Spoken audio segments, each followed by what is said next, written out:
আজকের আমার দিদিমার মায়ের হাতের স্পেশাল কচুর পাতা বাটার রেসিপি আপনাদেরকে করে দেখাবো। আজকের আমার দিদিমা নিজেই কচুর পাতার বাটার রেসিপি আপনাদের করে দেখাবে। প্রথমে শিলে কচুর পাতা দিয়ে ভালো করে বেটে নিতে হবে।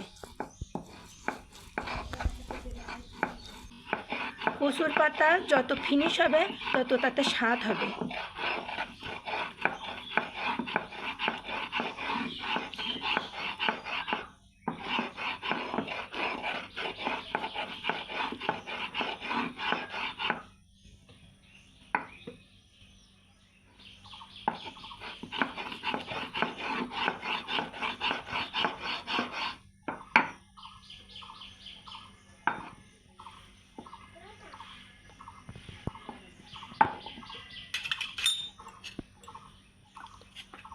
সেটা একটা বাটিতে তুলে রাখতে হবে।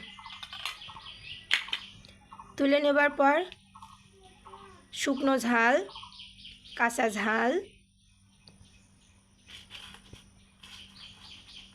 কয়কা রসুন,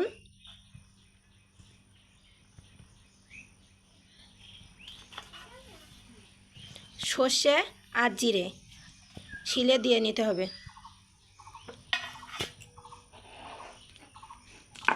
তারপরে আবার বাটতে হবে।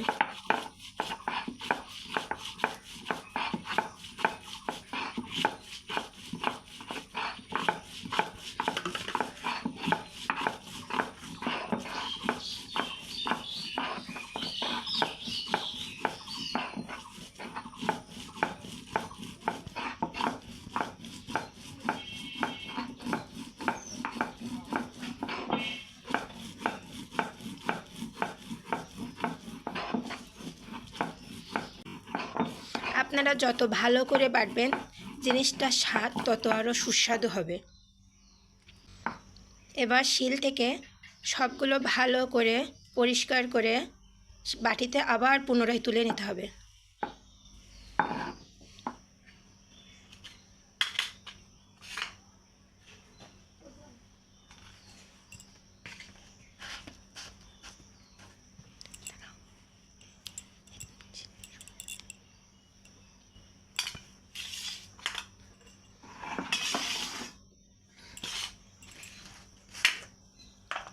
এটা ভালো করে মেশাতে হবে।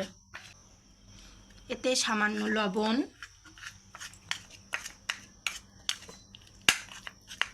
সরিষার তেল, সরিষার তেলটা একটু বেশি করে দিতে হবে।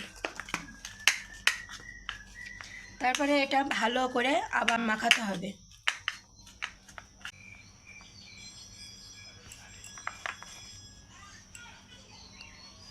হয়ে গেল দিদিমার মায়ের হাতে স্পেশাল কচুর পাতা বাটা রেসিপি।